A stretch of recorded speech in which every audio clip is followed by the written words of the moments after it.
জি মাননীয় স্পিকার, আপনাকে কৃতজ্ঞতা জানাচ্ছি আমাকে এই প্রশ্নটি করতে দেওয়ার জন্য, কারণ এটা আমার সেন্টিমেন্টের ব্যাপার। মাননীয় মন্ত্রী, স্বাস্থ্যমন্ত্রী, উনি অত্যন্ত সুযোগ্য একজন ব্যক্তিত্ব। গত অধিবেশনে উনি আমাকে কথা দিয়েছিলেন আমাকে জানাবেন।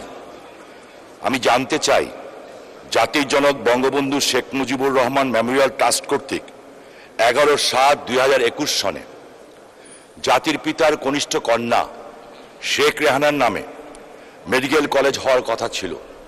2021 থেকে 2024 পর্যন্ত আমি জনগণ আমাকে বেতন দেয়, আমি জনগণের বেতনে এই সংসদে এসে বসি, কিন্তু আমি জনগণকে জানাতে পারি না যে জাতির পিতার কন্যা শেখ রেহানার নামে মেডিকেল কলেজটা কেন এখন পর্যন্ত হয় নাই।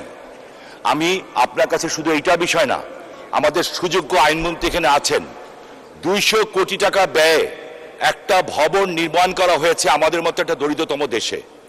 এই ভবনটি পড়ে আছে, বারবার বলতে বলতে আমি ক্লান্ত হই নেই, আপনারা হয়তো বিরক্ত হচ্ছেন। আমি জানতে চাই, নারায়ণগঞ্জে একটা হার্ট ইনস্টিটিউট নাই, বিল্ডিং ইজ রেডি, ওইখানে একটা হার্ট ইনস্টিটিউট করবেন কিনা আগের স্বাস্থ্যমন্ত্রী যে কথা দিয়ে এসছেন, আইনমন্ত্রী বারংবার তাগিদ দিয়েছেন, কিন্তু জিনিসটা হচ্ছে না। কেন হবে না?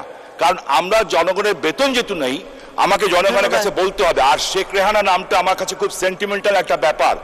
একমাত্র প্রথম নারায়ণগঞ্জের ব্যাপারে এই মেডিকেল কলেজটা হয়েছিল বঙ্গবন্ধু মেমোরিয়াল ট্রাস্ট কর্তৃক অনুমোদিত হয়েছিল।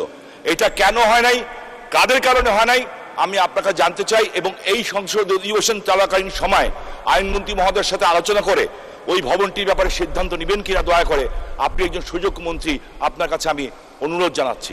মাননীয় মন্ত্রী, মাননীয় স্পিকার, আপনাকে ধন্যবাদ। ধন্যবাদ মাননীয় সদস্য। মাননীয় মন্ত্রী। ধন্যবাদ মাননীয় স্পিকার।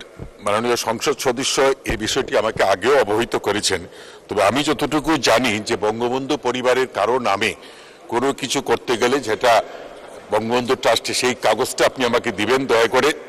আর পরবর্তীতে যে কথা জিনিস করেন, হার্ট ইনস্টিটিউট, মাননীয় প্রধানমন্ত্রী কিছুক্ষণ আগে আপনাদেরকে যে জিনিসটা অবহিত করলেন যে কোনো কিছু করার আগে আমাকে দেখতে হবে জনবল। একটা হার্ট ইনস্টিটিউট পট করে করা যায় না, এখানে আমার জনবল লাগবে, দক্ষ জনবল।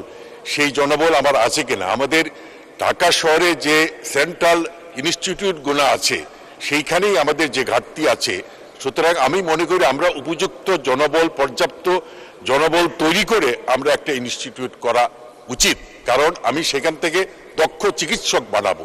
দক্ষ চিকিৎসক বানাতে হলে যা যা দরকার সেইগুলো যদি ফুলফিল না করতে পারি তাহলে দক্ষ চিকিৎসক আমরা বানাতে পারবো না। আমি আগেও বলছি, এখনো বলছি, আমি কোয়ালিটি সম্পন্ন, মানসম্পন্ন চিকিৎসক চাই, আমি কোয়ান্টিটি চাই না। ধন্যবাদ মাননীয় স্পিকার।